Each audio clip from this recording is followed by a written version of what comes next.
Assalamualaikum warahmatullahi wabarakatuh. Bertemu lagi di sini kita akan membahas tentang kasus korupsi di sekitar. Jadi seperti apa kasus korupsi itu yang terjadi di lingkungan sekitar. Sebelum kita memasuki kasus korupsi di lingkungan sekitar, nah di sini ada yang namanya itu pengertian bentuk-bentuk korupsi, seperti contoh korupsi seperti apa. Untuk itu dari tujuan pembahasan materi ini, yang pertama itu kita ingin menjelaskan pengertian dan bentuk korupsi berdasarkan undang-undang. Yang kedua itu menjelaskan penyebab korupsi. Yang kedua itu menjelaskan penyebab korupsi. Dan yang ketiga, menganalisis kasus korupsi yang terjadi di lingkungan sekitar. Kita masuk yang pertama, pengertian korupsi. Jadi secara harfiah, korupsi itu diambil dari bahasa Latin atau corruptio, yang berarti busuk.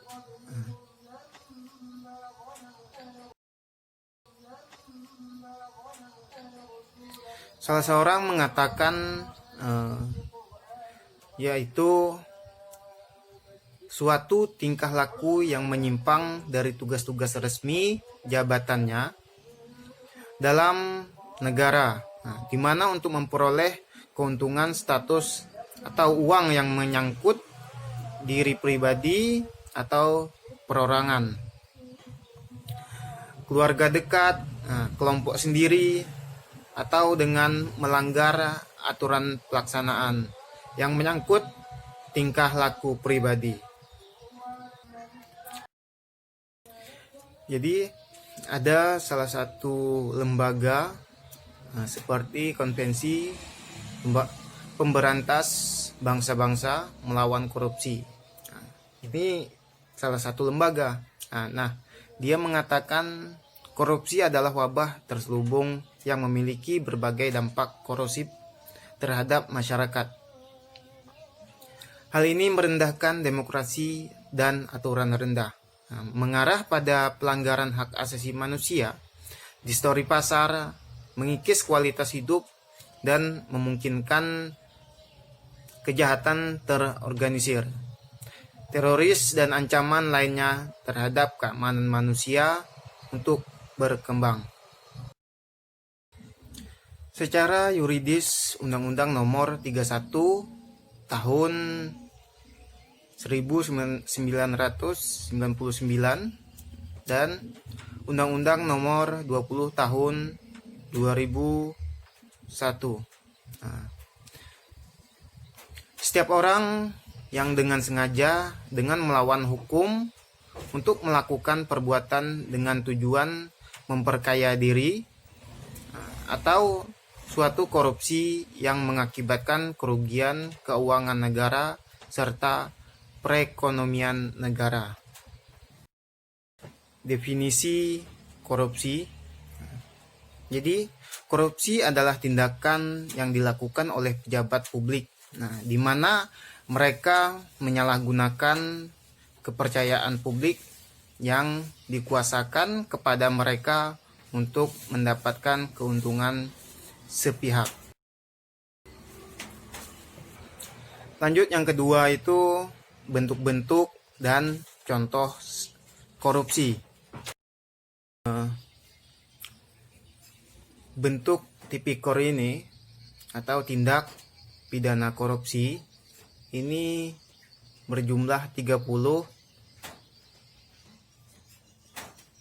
tipikor itu pada awalnya.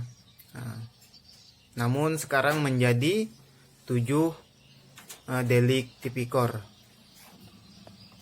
Yang pertama itu menyalahgunaan wewenang sehingga merugikan keuangan negara. Yang kedua itu suap menyuap. Dan yang ketiga penggelapan dalam jabatan. Dan yang keempat itu pemerasan. Yang kelima perbuatan curang. Yang keenam benturan kepentingan dalam pengadaan. Dan yang ketujuh itu gratifikasi. Yang pertama itu merugikan keuangan negara. Seperti apa? Penyalahgunaan wewenang sehingga merugikan keuangan negara. Seperti contoh yang biasanya seperti motor, mobil yang untuk digunakan untuk dinas, namun dipakai dengan keluarga atau secara pribadi. Nah, ini sudah menyalahgunaan keuangan negara atau aset negara gitu. Yang kedua itu suap menyuap. Suatu yang memberi sejumlah uang untuk memuluskan kebutuhan si penyuap.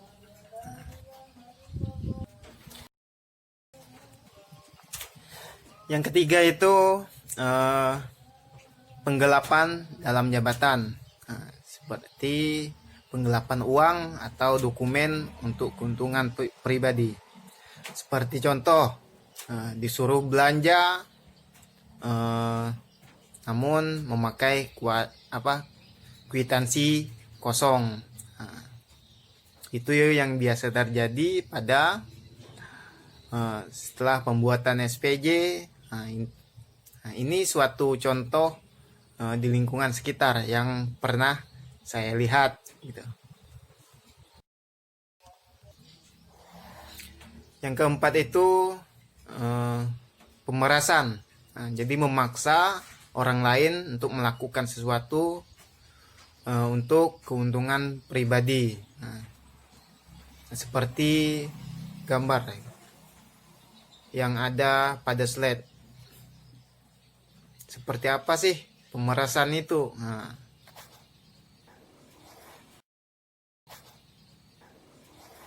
Yang kelima itu perbuatan curang. Jadi segala sesuatu dalam bentuk kecurangan itu sama dengan korupsi. Nah, ini seperti perbuatan yang tidak dibenarkan. Yang keenam itu benturan kepentingan pengadaan, atau juga disebut conflict of interest. Seorang pejabat yang diharapkan pada peluang untuk menguntungkan dirinya sendiri, keluarga, ataupun kroni-kroninya.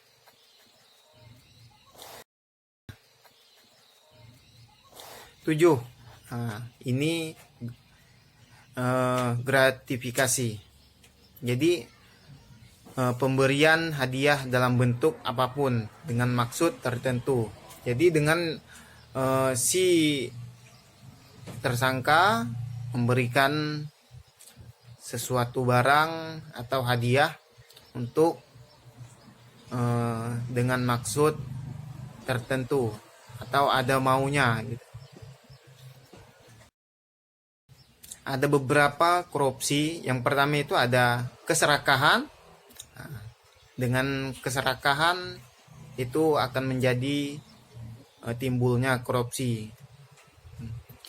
Yang kedua kesempatan. Kesempatan dan kesempitan untuk melakukan sesuatu hal yang busuk. Yang ketiga itu kebutuhan. Maka dengan melihat sesuatu ada yang dibutuhkan, kesempatan, maka suatu penyebab korupsi itu akan terjadi. Yang keempat itu mengungkapkan. Nah, pengungkapan dari keempat penyebab korupsi ini yang harus kita perhatikan. Nah, di sini ada juga 3 penyebab korupsi. Nah, yang pertama itu terpaksa, memaksa, dan dipaksa.